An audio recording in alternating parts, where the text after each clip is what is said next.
G'day expats and welcome to another episode of Expat Chat, episode 156 today. And we're going to be talking about the juicy topic of currency and where is the Aussie dollar going. As always, joined by my mate and colleague and managing director for the APAC region, James Ridley. G'day, James. Good morning, Brett. Thanks for having me on again, as always. And for those that are joining us via YouTube, to my left is the founding director. It's like that My Brady left bunch to with my the right. photos, isn't it? I know you've got to think about that. That's right. Is the founding director, Brett Evans, for the Atlas Wealth Group, who is over in the sandpits. Good morning, mate. What's the weather like at the moment? How's it all tracking? Cracking morning, mate. On the way to work, there was a 2 in front of the temperature gauge. So Ooh, yeah, yeah, it's lovely. nice. And there's this cool change came through last night. So doesn't last forever, but when it's there, I'll be walking the dogs and doing as much outdoors as I can until, Mother Nature goes, yeah, but get back inside. Ah, I still remember being on the beach down, was it at that Australia Day function? And it was 14 degrees on the beach in Dubai. Couldn't Yeah, believe it. I was like, this is shocking. freezing.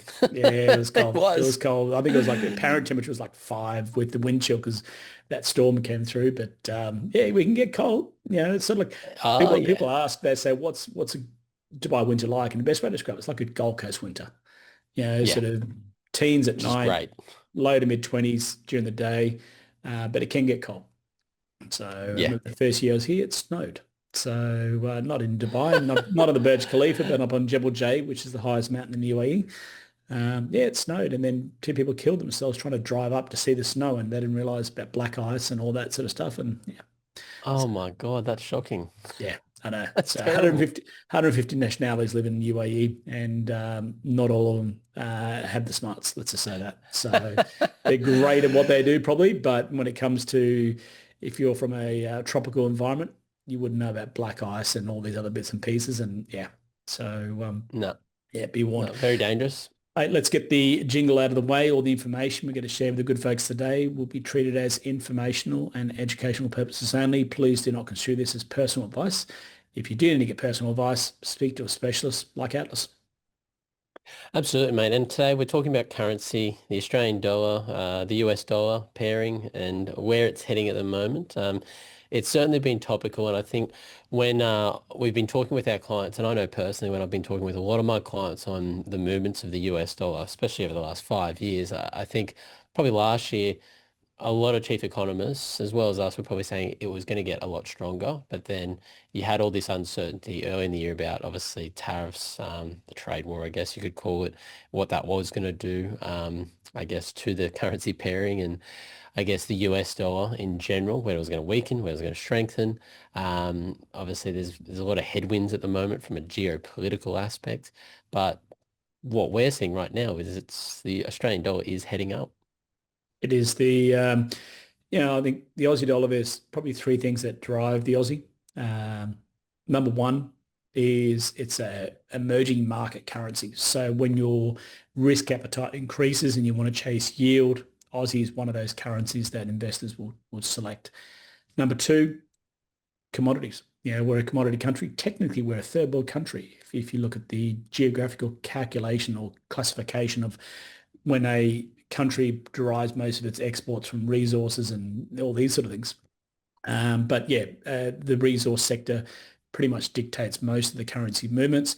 And the last one is the interest differential, as you touched on. It's if investors are chasing yield and one's keeping rates higher than the other, they'll put money in that currency and try and get a yield from it. So Yep. it's not always rocket science. I mean, like we saw during COVID and a lot of other sort of big events, when people panic, they hit reset, they go back to US dollars. That's like the mother Yeah. currency.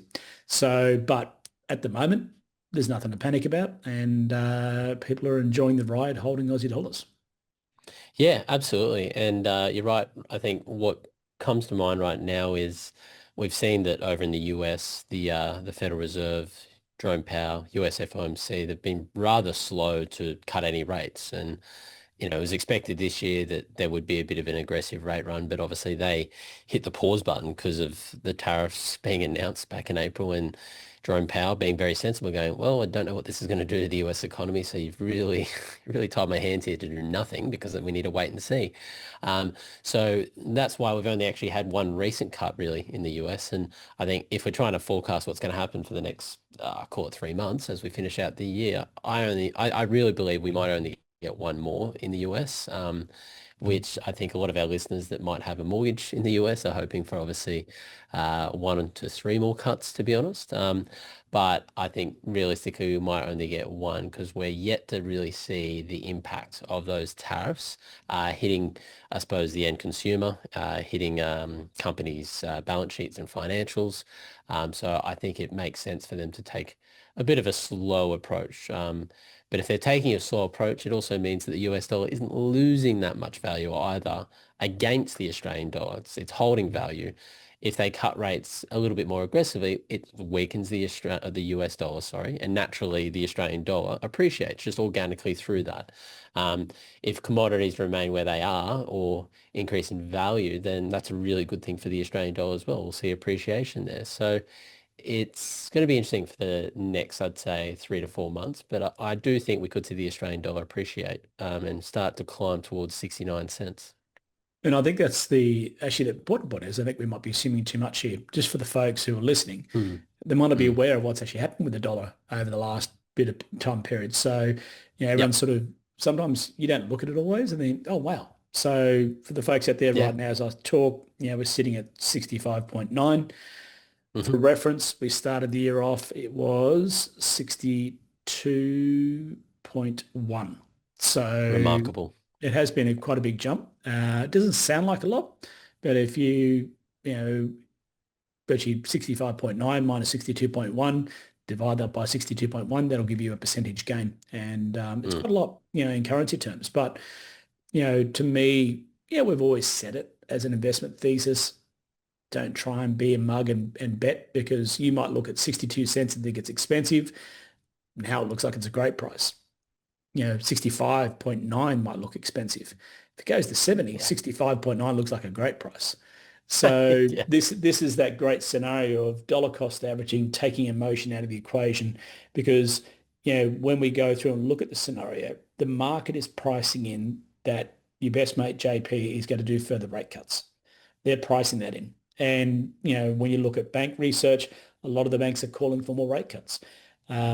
Obviously, Australia's recently had strong inflation numbers. So that's pretty much put the rate cuts off the agenda for the RBA, at least for the next couple of months. Mm, So no change in RBA, JP dropping rates. It's going to probably mean that the market is going to be right. And they are going to be in that situation where um, they're going to pretty much go down the route of uh, trying to fire up the US economy, as you say, with inflation, being a bit of not a concern as much as GDP growth, but the unemployment numbers yeah. are starting to spike. The unemployment's always the canary in the coal mine. When you see those numbers Mm, start to spike, you know that the economy is always not good in the hood. And I think that's the big one as well too. And the market's looking at the employment numbers going up. The market's looking at, what's going on with inflation that's softened, but is also looking at GDP numbers as well too and saying, hey, we need to start to put a bit of coal in this in the oven to fire this thing up because otherwise, we're going to have possibly, not want to say stagflation because the inflation's sort of under control to a certain degree, but they do need to stoke those fires up, and that's going to mean more rate cuts. Trump gets yeah. his way once again. I know it's interesting. And when you read a lot of the forecasts that come out from all the major banks, including the international banks, so in Australia, your Macquarie's, your CBA's, your ANZ's, your NAB's, and then your Morgan Stanley's, your Citi's, your HSBC's. I would say 4 out of 5 believe the Australian dollar should just appreciate organically, not too aggressively. A lot of them are mainly saying that by the end of the year we could be staring at 66 cents, and then in the new year by say 2026, it might track up a little bit more to 71, 72 cents, and that might be the average for the entire 2026 calendar year. But given where it started, this year, that's a significant appreciation, obviously Mm. more than 10%. So And it's if, almost linear too. It's like just grinding up. yeah, that's right. It has. It's just been constantly stepping up. So I think if you're thinking about your own strategy, your own retirement strategy, your own repatriation strategy, just bear in mind that if you're holding all your eggs in one basket, being the US current dollar and the US currency, has that been a sensible strategy that you've lost 10% of value on those assets? Even though share markets have gone up, those assets would have appreciated. But now that kind of capital growth has unfortunately been discounted by 10% because of the fact that you might be repatriating soon and wanting to bring it all home. So what I'm getting at is always go back, have a look at the strategy that you're running. If a lot of your wealth is tied to a currency upon which you're not really going to be retiring in or anything like that, then is that a safe bet? Should have you been dollar cost averaging, hedging to a degree, converting back into AUD, deploying into your other buckets back in Australia? We do harp on a lot about dollar cost averaging and making sure that any serious wealth that you're building for yourself is in the country in which you plan to return to, reside in, likely for retirement. That's a really important consideration because we've probably seen over the last 20 years clients that have come home, but the US dollar has gone on to parity with the Australian dollar. And it's just like, oh shit, I've lost so much Yeah. of my wealth. I've lost 25% of my wealth here, maybe more, just because the exchange rate Not in your I haven't favor. been out of retirement. That's right. I haven't been out of retirement. A lot of my retirement assets are in the US, and now I'm left with my hands up in the air going, what did I do wrong? So it's really just giving that some serious consideration. I think we've also talked about future contracts and those sort of things, the risk premium you pay on those if you're ever using them briefly, but currency is very topical at the moment. Look, it is. And I think we've always seen these sort of events occurring over time and they will continue to occur. 2015, the Brexit vote. And guess what? People lost 10, 15% of their value, net worth of their holding sterling Mm. through that vote. When on the other way, where it does work is, when Switzerland depegged from the Swiss franc, the thing jumped 40% in the first Yeah, 30 seconds and finished the day up that's right. 18%. So yeah, just, you know, currency is a market that's far greater than equities. There's a lot more players, there's a lot more agendas, there's a lot more that goes on in that world. So you can pontificate and hypothesize in terms of what the currency is going to do. But the risk you can control is the price today. If the price today looks reasonable and your intention is to return to Australia at some point in time, don't be a mug, transfer some money. Because at the end of the day, 65.9 is still a great rate. This time last year, if I told people, I can get you 65, or even 2 years ago, they'd bite your hand off. Mm. So, just don't be too clever. And it's never a trade or you're never locked in until you actually hit buy. Yeah. So you can paper trade all you want, but putting the order through and transferring the money is a different story. So Yep. until you lock that in, you haven't done anything.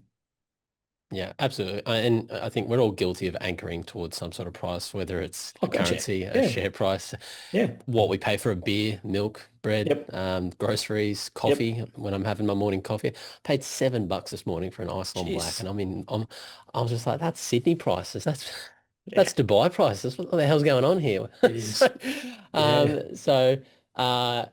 that was a rude shock. I was like, this coffee isn't even that good. Jesus. Made me rethink making coffee at home again. But we're all guilty of anchoring. But when it's obviously comes down to, building wealth and I guess sending back some serious money, then don't take a chance. Dollar cost averaging, get some. Don't just hold on and wait thinking Yeah. we've got that crystal ball because none of us do. Yep. No, we don't have the time machine. We can't go back and lock in historical rates, but you can only control what you have now. So, but I think we Yep. we leave it there. Just be forewarned as forearmed. So, folks, in 6 months' time, if the dollar's sitting above 70 cents, don't blame us. We told you it is a possibility. And if you did take advantage of us, let us know. We love client wins. So Yeah. if you did hit our call previously early in the year when we did say 62 is a good price, let us know. If you do transfer today in 6 months' time at 70, let us know. I say this repeatedly on the episodes. James and I and the rest of the team are quite vain. We love to hear and love to live vicariously through expats. So let us know. But mate, a bit of housekeeping. We obviously had Qatar last week, great event, 42 Aussies turn up for that, and that was a fantastic night. We're repeating it in Dubai and Abu Dhabi in October. So Beautiful. if you are in Dubai and Abu Dhabi, go onto our events page at atlaswealth.com, go down to resources events. I think it is somewhere there, and you'll see those. Make sure you jump in there because we do cap these numbers. And yeah, the feedback we got from the folks in Qatar and Doha was they loved it. So Yeah. we're just run these master classes. What are the basics on super financial planning, investment, property, mortgages, tax? Just go back to the basics. And once you've got the information, you can execute with conviction. Absolutely. Information is power. Absolutely. It is. So, and I think we'll let the good folks there today. Always good to catch up, mate, and we'll see you on the next episode. Sounds good. Thanks for tuning in, guys. See you on the next episode. Thanks, Thanks, Brett. mate. Cheers.